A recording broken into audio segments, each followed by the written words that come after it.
À la date de décembre 2014, le compteur de la CDVR, la Commission Dialogue, Vérité et Réconciliation, affichait 74 000 victimes.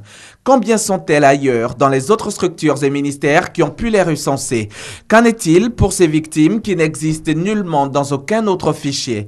Il faut aboutir à une liste unique et consolidée avant indemnisation. C'est la mission de la CONARIV, la Commission nationale pour la réconciliation et l'indemnisation des victimes des crises survenues en Côte d'Ivoire. Le substitut de la CDVR lance donc une dernière balle aux victimes encore tapies dans l'ombre. La période d'1 mois qui sera consacrée à cet ultime recensement ira à commencer donc depuis hier, du 18 mai au 18 juin.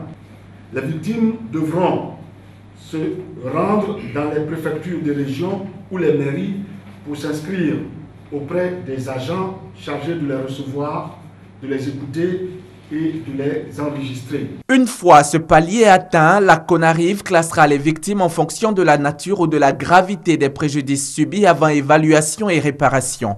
Dernière phase qui sera exécutée par le PNCS, le Programme national de cohésion sociale, sous la houlette de la CONARIV.